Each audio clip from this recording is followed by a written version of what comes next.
नमस्कार दोस्तों, स्वागत है आप सभी का आपके अपने YouTube चैनल माई एकेडमी पे। दोस्तों, डेमोक्रेसी इंडेक्स 2021 फाइनली रिलीज कर दिया गया है। इस वीडियो लेक्चर के माध्यम से हम समझेंगे कि व्हाट इज डेमोक्रेसी इंडेक्स और क्या वो क्राइटेरिया है जिससे ये डिसाइड होता है कि कौन सी कंट्री ने टॉप किया है इस लिस्ट को।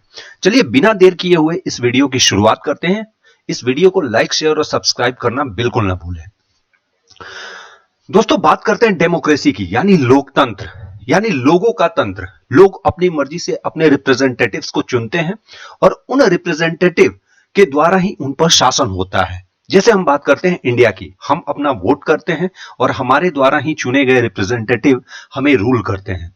तो इसे ही दोस्तों डेमोक्रेसी कहते हैं।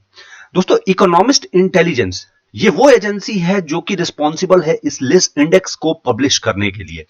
हर साल की तरह बीते कुछ सालों से नॉर्वे लगातार इस लिस्ट को टॉप कर रहा है। इस बार भी नॉर्वे का स्कोर आउट ऑफ 10 9.75 रहा है और इस तरीके से नॉर्वे ने इस लिस्ट को टॉप किया है। 10 फरवरी को इस लिस्ट को पब्लिश किया गया है। दोस्तों याद रखिएगा, इकोनॉमिस्ट इंटेलिजेंस इस नाम को, जो ये एजेंसी है जो कि इस इंडेक्स को पब्लिश करती है। बात करते हैं इंडिया की, तो इंडिया का ओवरऑल स्कोर 0 to 10 पे 6.91 रहा है और ये याद रखिएगा, इंडिया जो है वो 46th रैंक पे है डेमोक्रेसी इंडेक्स में। दोस्तों, इकोनॉमिस्ट इंटेलिजेंस के द्वारा किए गए कुछ ट्वीट्स हैं। यहां पे आप देख रहे हैं, स्पेन को एक डिमोशन मिला है, फुल डेमोक्रेसी से इसको फ्लॉड डेमोक्रेसी में डाला गया है। परेशान नहीं होइए, मैं इस वीडियो में आपको समझाऊंगा कि what is full democracy and what is flawed democracy. यानी डिग्रेडेशन हुआ है, यहां पे डिमोशन हुआ है। इकोनॉमिस्ट इंटेलिजेंस ने ही एक और ट्वीट किया है जिसमें आप देख पा रहे हैं कि democracy is at its lowest global standing since 2006। यानी यहां पे भी देखिए एक चीज लिखा हुआ है, less than half of the world lives in a democracy. यानी अगर मैं बात करूं, डेमोक्रेसी ये वर्ड सुनने में अच्छा लगता है, ये एक टाइप ऑफ रूल है जो कि सभी चाहते हैं कि उनके देश में डेमोक्रेसी, डेमोक्रेटिक कंट्री, उनका कंट्री जो है वो डेमोक्रेसी के प्रिंसिपल को फॉलो करे। लेकिन आपको जान के हैरानी होगी कि लगभग 50% से भी कम आबादी ऐसी है जो कि डेमोक्रेटिक कंट्री में रहती है। यहां पे आप देखिए, इकोनॉमिस्ट इंटेलिजेंस के द्वारा किया गया एक ट्वीट जिसमें अफगानिस्तान, जो कि हर साल नॉर्थ कोरिया सबसे बॉटम पे रहता था, इस बार अफगानिस्तान ने due to Taliban rule, Afghanistan इस लिस्ट में बॉटम पे रहा है। ठीक है, यूएस जो है, यूएस भी पोजीशन, कुछ इसके पोजीशन कम हुए हैं और वो भी फ्लॉड डेमोक्रेसी में आ गया है 26th पोजीशन पे। एक करके सारी बिंदुओं को हम देखेंगे। सबसे पहले हम ये देखेंगे दोस्तों कि EIU यानी इकोनॉमिस्ट इंटेलिजेंस यूनिट, यहां पे याद रखिएगा EIU का फुल फॉर्म है इकोनॉमिस्ट इंटेलिजेंस यूनिट, ये किस तरह से डेमोक्रेसी को मेजर करती है। तो डेमोक्रेसी को मेजर करने के लिए 60 इंडिकेटर्स होते हैं जो कि 5 कैटेगरी में डिवाइड किए जाते हैं। अगर मैं बात करूं इन 5 कैटेगरीज की, तो पहली कैटेगरी होती है जिसको हम इलेक्टोरल प्रोसेस या प्लूरलिज्म कहते हैं। जो भी हमारा इलेक्शन का प्रोसेस होता है, ये हमारे इलेक्टोरल प्रोसेस में आते हैं। Civil liberties, functioning of government, political participation and political culture. यानी ये कोई भी एक कंट्री है तो वहां पे लोगों के पास कितनी आजादी है, उसका गवर्नमेंट किस तरह से फंक्शन कर रहा है, लोग वहां पे किस तरीके से पॉलिटिकली पार्टिसिपेट कर रहे हैं और वहां का पॉलिटिकल कल्चर कैसा है। वहां के जो, सपोज जैसे मान लीजिए हमारे देश में एनडीए गवर्नमेंट यानी बीजेपी गवर्नमेंट जो है, बीजेपी अलायंस गवर्नमेंट, वो रूल कर रही है। तो यहां पे जो विपक्ष के दल हैं, जिसमें कि यूपीए है, हमारे कांग्रेस और उसके अलायंस वाले जिसको हम यूपीए कहते हैं, क्या वहां पे यूपीए की भी कुछ वैल्यू है या नहीं है। यहां पे यूपीए यानी विपक्ष के जो पार्टीज हैं वो किस तरीके से हमारे जो सत्ता में जो सत्ता पार्टी है उस पर किस तरीके से दबाव बनाती है। यहां पे मीडिया का क्या रोल है, यहां पे जुडिशियरी का क्या रोल है, ये सभी एलिमेंट्स होते हैं डेमोक्रेसी, कोई भी एक कंट्री जो डेमोक्रेटिक कंट्री होता है उसका। दोस्तों याद रखिएगा, इकोनॉमिस्ट इंटेलिजेंस यूनिट ये एक बिजनेस यूनिट है, एक प्राइवेट यूनिट है जो कि 1946 में इसको फाउंड किया गया था, जिसका हेडक्वार्टर लंदन इंग्लैंड में है। दोस्तों बात करते हैं, अगर इसके सेकंड EIU जो है वो डेमोक्रेसी को किस तरीके से मेजर करती है। एक तरीका इसका यह भी है कि कंट्रीज को 0 to 10 के स्केल पे नंबर दिए जाते हैं। जैसे यहां पे अगर मैं बात करूं इलेक्टोरल प्रोसेस में, सपोज अगर मैं बात करूं इंडिया की, तो इलेक्टोरल प्रोसेस में सपोज इंडिया को अगर 5 नंबर मिल रहे हैं, सिविल लिबर्टीज में 7 मिल रहे हैं, यहां पे 6 मिल रहे हैं, यहां पे 9 मिल रहे हैं और यहां पे 10 मिल रहे हैं। मैं एक एग्जांपल ले रहा हूं। तो इन सभी के स्कोर को यहां पे टोटल करके और इसका डिवाइडेड बाय 5 यानी हम एवरेज लेते हैं, और इस तरीके से जो एवरेज होता है वो डेमोक्रेसी इंडेक्स होता है हर एक कंट्री का। तो इसी तरीके से 0 to 10 के स्केल पे लिया जाता है और जो ओवरऑल इंडेक्स जनरेट होता है वो एवरेज होता है 5 टोटल कैटेगरीज के स्कोर का। उम्मीद करता हूं दोस्तों आप समझ पा रहे होंगे। Each country is then grouped into 4 types of regime, यानी यहां पे 4 तरीके से रूल है जो मैं अभी आपको समझा रहा था। एक फुल डेमोक्रेसी, दूसरा होता है फ्लॉड डेमोक्रेसी, एक होता है हाइब्रिड रिजाइम और लास्ट होता है ऑथोरिटेरियन रिजाइम। दोस्तों फुल डेमोक्रेसी सुनने में तो बहुत अच्छा लगता है, जैसे जिस तरीके से आप कहेंगे कि राम राज्य आ चुका है आपके देश में, आपकी बातें सुनी जाती हैं, आपके जो इलेक्टेड रिप्रेजेंटेटिव्स होते हैं वो हर एक चीज के लिए रिस्पॉन्सिबल होते हैं, आपके यहाँ जुडिशियरी अच्छे से काम करती है, आपकी एग्जीक्यूटिव, आपकी लेजिस्लेटिव, सब कुछ आपके जो भी देश के सिटीजन्स होते हैं उनके लिए दिन रात काम करते हैं।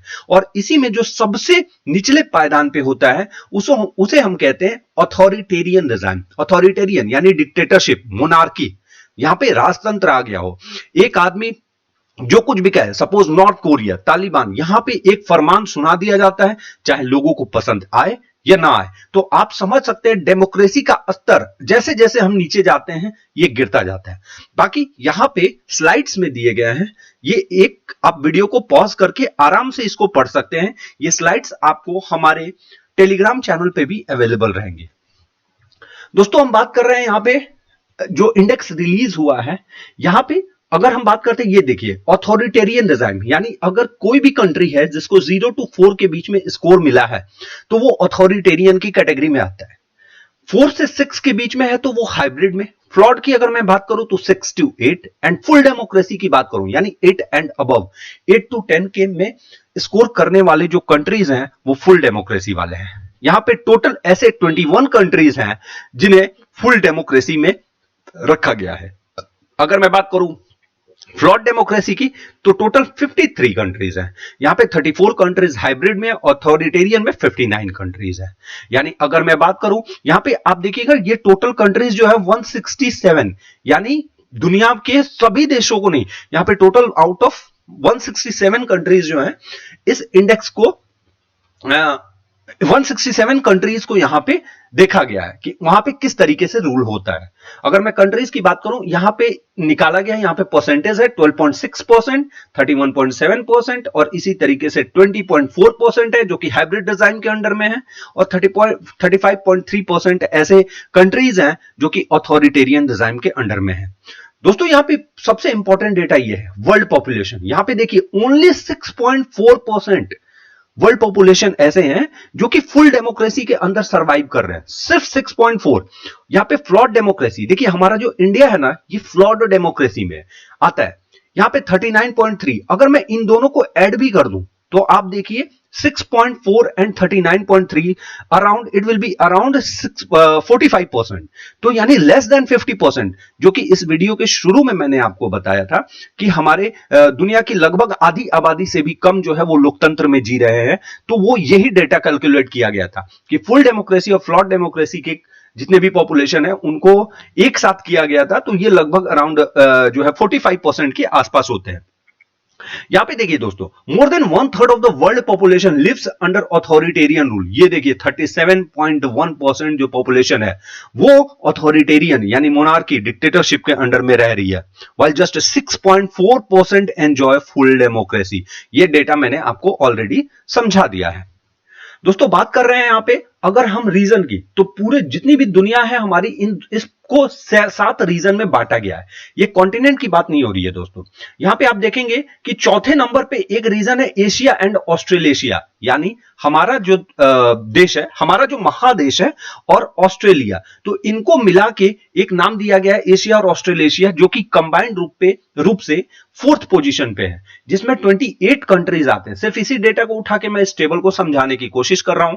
यहां पे 7 कंट्रीज ऐसे हैं जो कि ऑथोरिटेरियन डिजाइन में है, हाइब्रिड डिजाइन की बात करूं मैं तो 6 कंट्रीज ऐसे हैं, फ्लॉट डेमोक्रेसी में 10, और सिर्फ 5 ऐसे देश हैं जो कि फुल डेमोक्रेसी एंजॉय कर रहे हैं। और यहां पे इस एशिया और ऑस्ट्रेलेशिया का जो एवरेज स्कोर है वो है दोस्तों 5.46।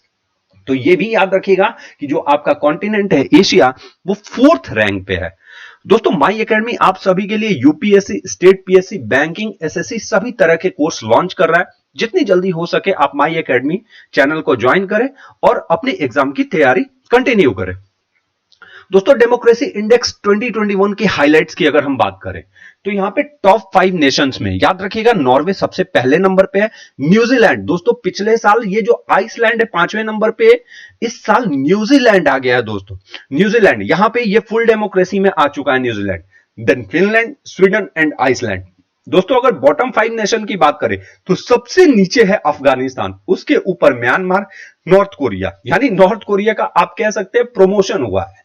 तो यहां पे अफगानिस्तान की स्थिति सबसे बुरी है दोस्तों। अगर हम बात करते हैं 10 मोस्ट इंप्रूव्ड कंट्रीज की, यानी सबसे ज्यादा सुधार करने वाले जो देश हैं, उसमें सबसे पहला नाम आता है जाम्बिया का। दोस्तों हमारे इंडिया का नाम भी आता है, इंडिया की पोजीशन भी, इंडिया भी काफी हद तक इंडिया में भी सुधार हुआ है। चलिए दोस्तों बात कर लेते हैं एक बार फिर से इंडिया की। तो इंडिया की रैंक जो है वो 46 है। वीडियो के शुरू में ही मैंने आप लोगों को बताया, जो कि फ्लॉड डेमोक्रेसी के अंदर में आता है। ठीक है, यहां पे इंडिया का ओवरऑल स्कोर 6.91 रहा है। यहां पे अगर हम बात करें लोएस्ट स्कोर की तो ये पॉलिटिकल कल्चर में इंडिया का सबसे कम यानी 5 लोएस्ट स्कोर रहा है, जबकि हाईएस्ट स्कोर की हम बात करें तो 8.67 इलेक्टोरल प्रोसेस और प्लूरलिज्म में, बहुलतावाद में रहा है। कंट्री का स्कोर 6.18 रहा है सिविल लिबर्टीज में। पॉलिटिकल पार्टिसिपेशन की बात करें तो 7.22। आप देख पा रहे हैं इंडिया में पॉलिटिकली लोग काफी एक्टिव भी रहते हैं। और गवर्नमेंट के फंक्शनिंग की बात की जाए तो 7.50। ये ओवरऑल इंडिया का स्कोर रहा है। दोस्तों एंड में हम बात करते हैं इंडिया की नेबरिंग कंट्रीज की कैसी रैंकिंग रही है। तो यहां पे एक कंट्री है श्रीलंका, ये हमारे साथ ही फ्लॉड डेमोक्रेसी में है। ठीक है दोस्तों, फ्लॉड डेमोक्रेसी कैटेगरी में एक श्रीलंका है जो कि 67th पोजीशन पे है। इसके नीचे ऑथोरिटेरियन कैटेगरी की बात करते हैं, जो कि सबसे डेमोक्रेसी में निचले स्तर का माना जाता है, वो है ऑथोरिटेरियन कैटेगरी। यहां पे चाइना 148 आउट ऑफ 167, आप समझ सकते हैं आउट ऑफ 167 चाइना जो है वो 148 पे है। इनकी रैंकिंग भी आप याद कर सकते हैं। बात करें म्यांमार की तो ये भी 166, अफगानिस्तान की 167। अगर हम बात करें दोस्तों हाइब्रिड डिजाइन की तो बांग्लादेश 75 पे, भूटान 81 पे, नेपाल 101 और पाकिस्तान 104। दोस्तों उम्मीद करता हूं कि इस वीडियो लेक्चर के माध्यम से आप समझ पा रहे होंगे कि व्हाट इज डेमोक्रेसी इंडेक्स, कौन सी एजेंसी ऐसी है जो इस लिस्ट को जारी करती है, और क्या वो क्राइटेरिया है जिसपे कंट्रीज को अलग अलग कैटेगरी में रखा जाता है। थैंक यू सो मच दोस्तों। आप हमारे चैनल से जुड़ सकते हैं। हमारा जो ऐप है माई एकेडमी, वेबसाइट और सारी डिटेल्स आपको यहां पे दी गई है। आई होप आपने इस वीडियो को देखा और काफी एंजॉय किया। Thank you so much.